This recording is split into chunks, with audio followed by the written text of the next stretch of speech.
الرياضة والترفيه هو ما يتطلع إليه الأطفال والشباب في مفتتح أعمالهم، لكن جشع الاستيلاء على الأراضي ونهبها بمحافظة الحديدة يمتد إلى ملاعب الرياضية هنا في مديرية باجل. يد الشيخ عبد السلام الصريحي والشيخ عبد الله الدب ومعهم أشخاص آخرين من بقايا النظام لا يريدون الأمن والاستقرار لأي منطقة، ولذلك أدخلوا قضية الملعب في معركة قضايا.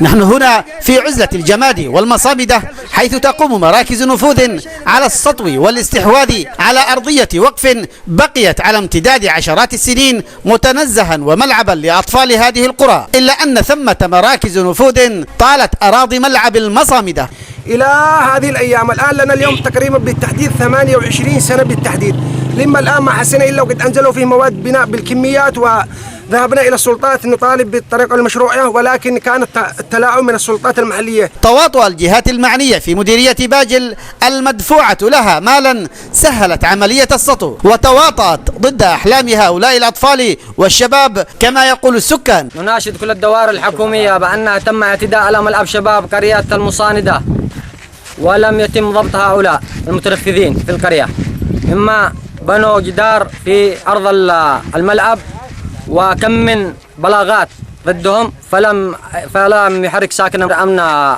باجل ومدير وإدارة الناحية هم السبب في هذا الاعتداء على أرض ملعبنا. المسؤول الأول عن مكتب الشباب والرياضة في مديرية باجل أفصح عن قضايا نهب لأراضي ملاعب الرياضية وأراضي أوقاف من قبل مراكز نفوذ، وعن تواطؤ بعض الجهات في السلطة المحلية. سبق وإن كان هناك في مخطط ملاعب رياضية في مدينة باجل، تفاجأنا تم توقيف البناء وحولنا البناء إلى مكان آخر، وخلال سنة تفاجأنا بأن الأرض قد أخذت كامل وبيعت من متنفذين داخل المديرية. هؤلاء الشباب يتطلعون إلى إيقاف أيادي مراكز النفوذ من أن تمتد إلى أراضي الأوقاف والملاعب الرياضية، حيث لا تزال بقايا النظام البائد في أعمال نهبها للأراضي تشكل قضية مؤرقة للمواطنين في المحافظة. عبد الحفيظ الحطامي، أضواء سهيل، مديرية باجل، محافظة الحديدة.